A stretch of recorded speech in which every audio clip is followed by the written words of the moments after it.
Assalamu alaikum students. In previous lecture, we discussed about the Carnot cycle, which served as a model for uh, various practical heat engines of today's life.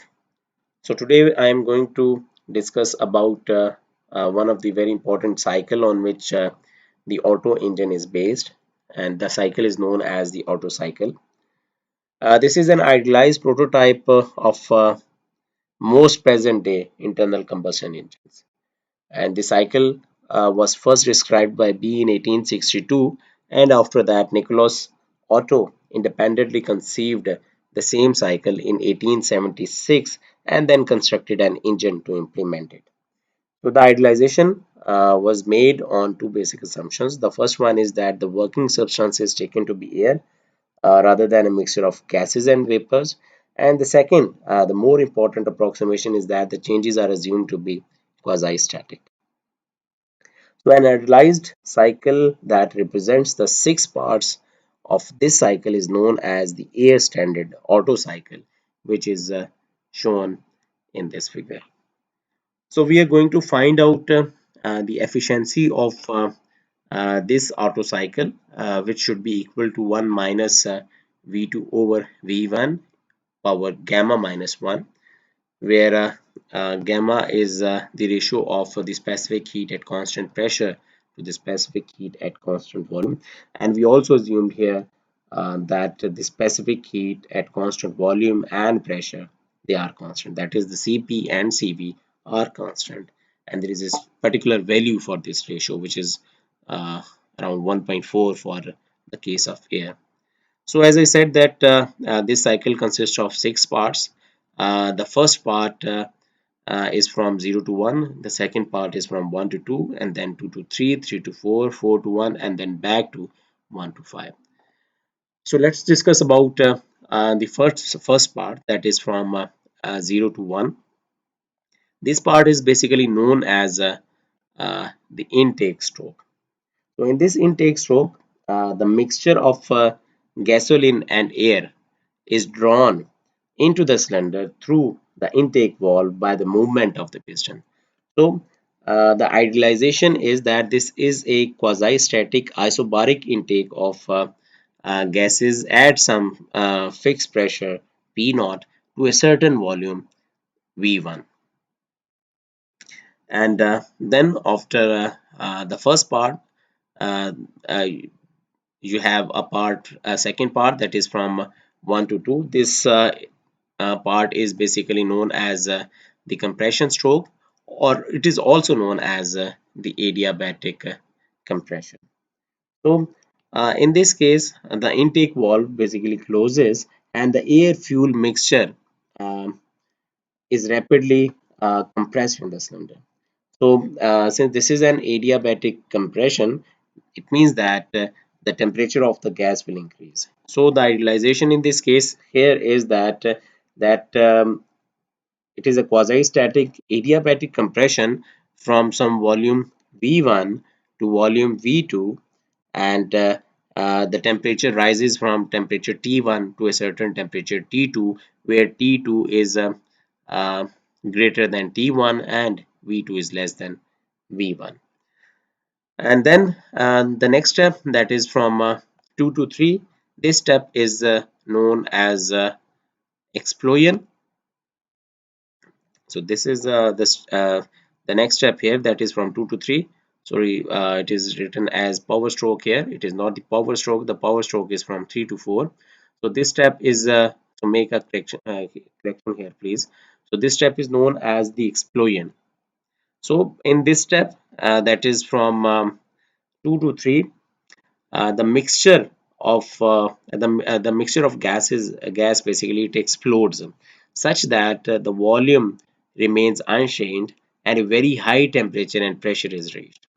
So the idealization in this case is that it is a quasi-static process at constant volume, which increases the temperature and pressure due to the absorption of energy from a series of heat paths.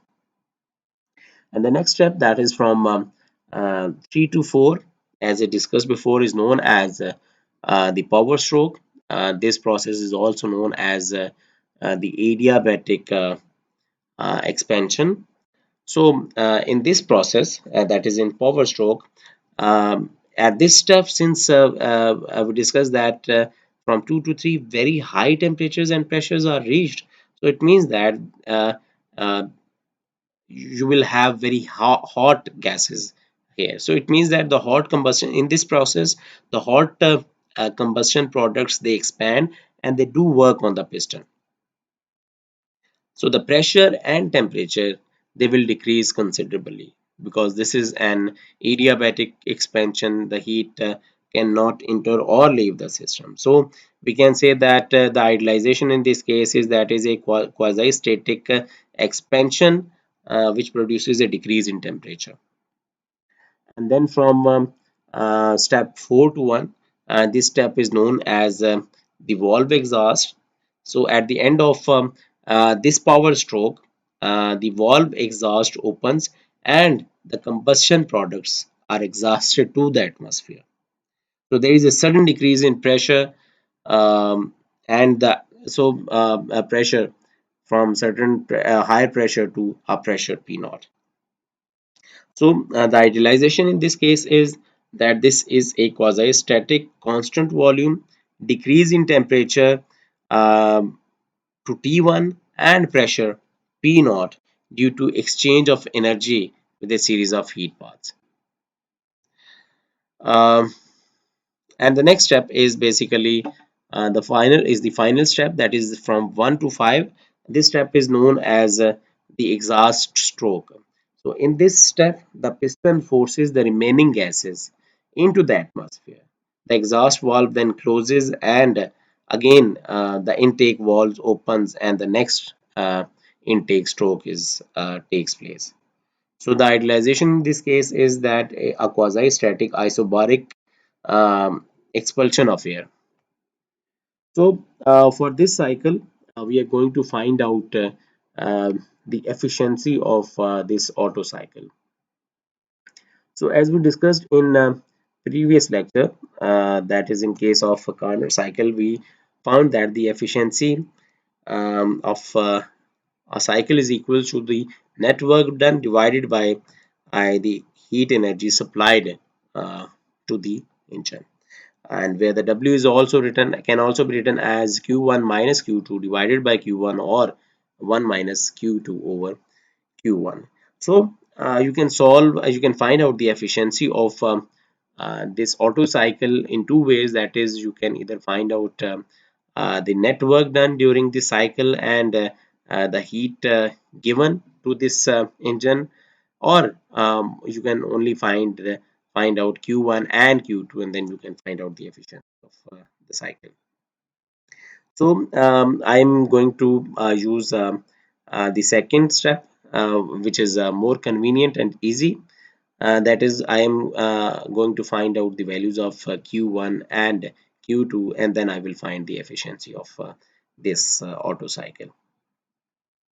And Q1 and Q2 are very easy to find, and we can use the steps from 2 to 3 and 4 to 1 to find out the values of Q1 and Q2. And since we know that from 2 to 3 the volume of the system is kept constant, so it means that there is no expansion. The volume is kept constant, it means that there will be no work done on the piston. So in this case, the delta W is equal to 0, and the first law of thermodynamics will give you delta U is equals to delta Q, or delta Q1 is equals to delta U, which will be equal to CV delta T, where CV is the specific heat at constant volume and delta T represents the change in temperature in going from step 2 to 3. So you will have CV into T3 minus T2, and T3 is the temperature at point 3, whereas the T2 is the temperature at point 2, and we know that T3 will be higher than T2, so this will be a positive term. So similarly, from 4 to 1, you can find out Q2, And also in this case, the delta W is equal to 0, since the process takes place at constant volume. So again, from the first law, you will have delta Q2 is equal to delta U CV T1 minus T4, and this will be a negative term because T4 will be uh, greater than T1, or you can write it as like minus, so minus is missing here, so minus CV T4 minus T1. So now putting the values of Q1 and Q2 in this equation, you will be able to find out the efficiency of this Otto cycle, which is equals to 1 minus CV into T4 minus T1 over divided by CV T3 minus T2. Definitely this will cancel out. And since we are going to find out um, the efficiency of the Otto cycle, which depends only on the volumes, so we can convert this temperature dependence. So it means that we have to convert this temperature dependence into some sort of volume dependence, and this can be done by using the two adiabats, that is the adiabat from 1 to 2 and from 3 to 4. So we know that in case of an adiabatic process, TV gamma minus 1 is equals to will always be equal to a constant. So using the adiabat from 1 to 2, you can write that T1 V1 gamma minus 1 will be equal to T2 V2 gamma minus 1, and where T1 and V1 represents the temperature and volume at point 1, and T2 and V2 represents the volume and temperature at point 2. And similarly, from second adiabat, that is from 3 to 4, you will have T3 V3 gamma minus 1 equals to T4 V4 gamma minus 1. So in this equation, in this previous equation, you can convert these equations, and you can find out the values of T4 and T1 and T3 and T2 in terms of volumes, and then you can substitute these values in previous equation, and you will see that both these terms will cancel out, and you will be left with uh, 1 minus V2 over V1 power gamma minus 1, which is the required efficiency of the Otto cycle. And this shows that the efficiency of this Otto cycle can be found out, can be find out or can be adjusted by changing the ratio of these two volumes. So this is the efficiency for the case of Otto cycle. Similarly, you can find out the efficiency of the diesel engine, which I will left to you as an assignment. So the last topic that I want to discuss at the end of this thermodynamic portion is about the Maxwell relations. Maxwell relations are very important in thermodynamics, as these relations allow you to relate changes in one set of thermodynamic variables to other set of thermodynamic variables. So I'm not going to prove these Maxwell relations. Basically, there are four types of Maxwell relations, which you can prove by using thermodynamic laws. But I will only write those laws, and I will leave to you to find out the ways how we can prove these laws. So there is an easy way to remember the mathematical equalities of these Maxwell relations. If you can remember this general form, then you will be able to find out all these four Maxwell relations, and this general form can also be proved with by using the thermodynamic laws. So this general form of Maxwell thermodynamic relation is written here, and since I told you that I'm not going to prove these four relations, so there is an easy way to remember these four Maxwell thermodynamic relations. That is, you can remember it like that Search process to verify, and you have to take the initial of these words, that is S, which represents the entropy, P is the pressure, T is the temperature, and V represents the volume of the system. So the first relationship of first Maxwell thermodynamic relationship is equal to partial T by partial V divided by at constant entropy is equal to minus partial P by partial S at constant volume.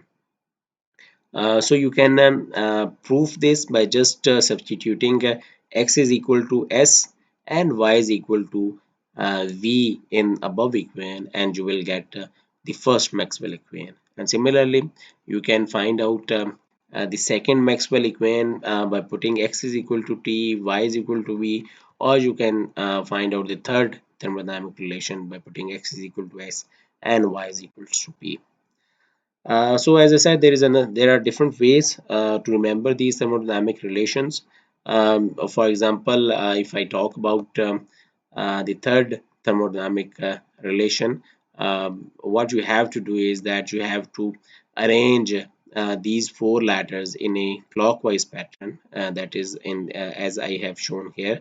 That is, you can arrange entropy, P, temperature, and volume in a clockwise pattern, and then you can start from uh, P, and then you can end at V in a clockwise way, or you can move from entropy to temperature in an anti-clockwise way. So the first clockwise cycle will give you an idea about the left hand side, and the anti-clockwise cycle will give you the idea about the right hand side. That is what you have to do is that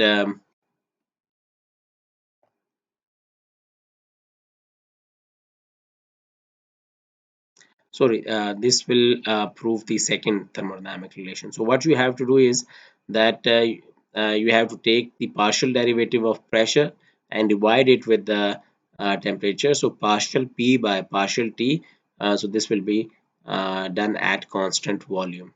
So partial P by partial T will be equal to V, and similarly partial S by partial V will be done at constant temperature. So similarly, you can remember other Maxwell equations as well. For example, in this way, how you can remember it, that you can write it as a partial S by partial P at constant T, or partial V by partial T at constant P.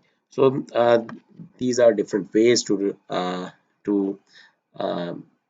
remember these thermodynamic relations. As I said, that I'm not going to prove these relations, and they also are not going to come in your exam. But I want to discuss here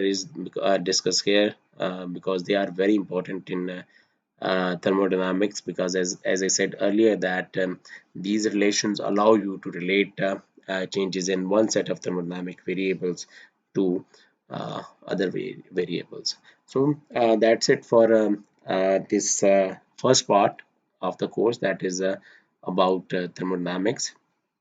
So in next lecture we will uh, discuss about the ideas of the concept of probability, and then we will move to the idea of statistical thermodynamics. So that's it for today's lecture. Thank you.